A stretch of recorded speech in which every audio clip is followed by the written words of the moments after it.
Sun Life Financial is proud to partner with Canadian HR Reporter and Thomson Reuters on the following roundtable, which takes an in-depth look at benefits fraud. For more information on what you can do to protect your organization and your employees from the risk of fraud, visit sunlife.ca/fraud management.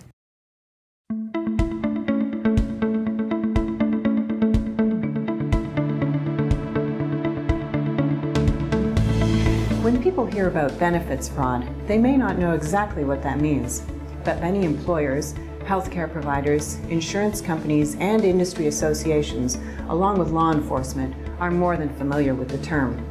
That's because it's a multi-million-dollar problem involving employees and vendors who exploit a company's benefits plan for financial gain. Canadian HR Reporter recently moderated a roundtable sponsored by Sun Life Financial that brought together several experts to discuss the challenges of and possible solutions to benefits fraud, looking at issues such as employee behavior, the role of law enforcement, fraud prevention techniques, and the importance of proper communication and transparency.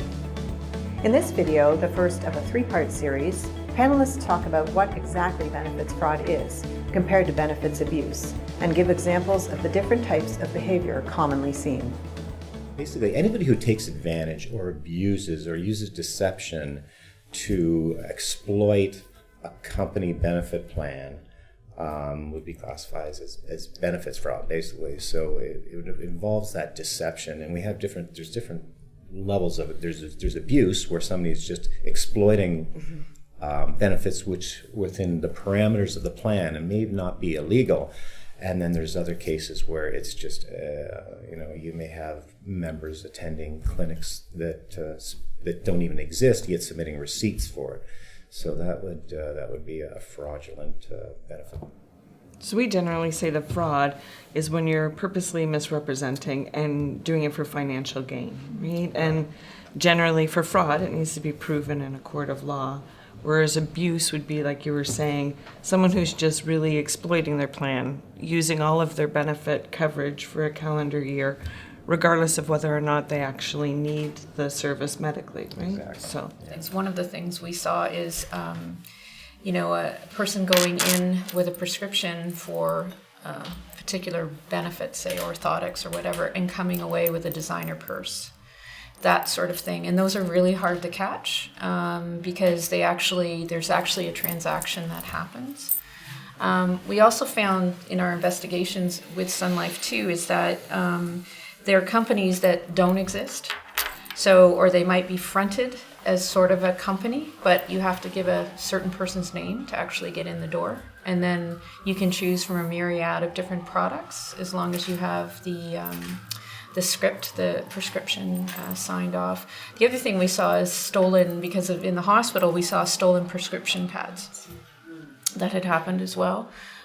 So we've had to really work with doctors to make sure that, those kinds of things are locked up in there. So the other one was, I think what we saw were just companies that never actually had a business number. They didn't actually exist.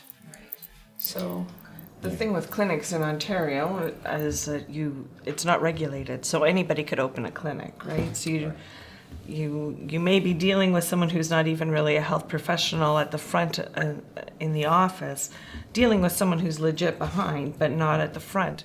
We can see a spike in our analytics on a new clinic that just pops up, and we go out there to find that it's, that we may get $50,000 in claims in the first month. We get out there within a few weeks, and we find there's just 4 curtains and a table, and there's nothing going on at all. Sometimes now, as the fraudsters are evolving to the point where it's easier for them to get into a legitimate clinic and then submit fake claims within that because they can hide it, as opposed to like the example I mentioned, where we just go there and we find out it doesn't exist because we can cut that off quick. So anything that's hidden within multidisciplinary clinics. That's where you end up with some of the abuse as well. So if it's a multidisciplinary clinic where you've got massage and physio, a couple of acupuncture or whatever, so when a plan member uses up one benefit, it's at their max, then they'll start billing it as something else and continue on with the massage, for example. Yeah. We identified a high-rise medical building with numerous about 17 multidisciplinary clinics in it, And that investigation started hours away in a different part of the province, but it led us to this GTA location. And as we went through each office, we found that they were all empty. And yet we experienced some claims coming through for each one. And this was 17 out of a building with about 15 floors in it. To your point about what other frauds, I mean, we identified a fake association, we identified fake providers using real members submitting claims, but then we did a deeper dive into these providers and found out they went to fake schools, they had fake diplomas, and this was all designed, all this fraud was designed to submit fake claims, and the extent that they went to is to carry this out is pretty staggering. We have clients whose members have taken oaths, have sworn on a Bible to be ethical, yet have committed benefit fraud. So why is that happening?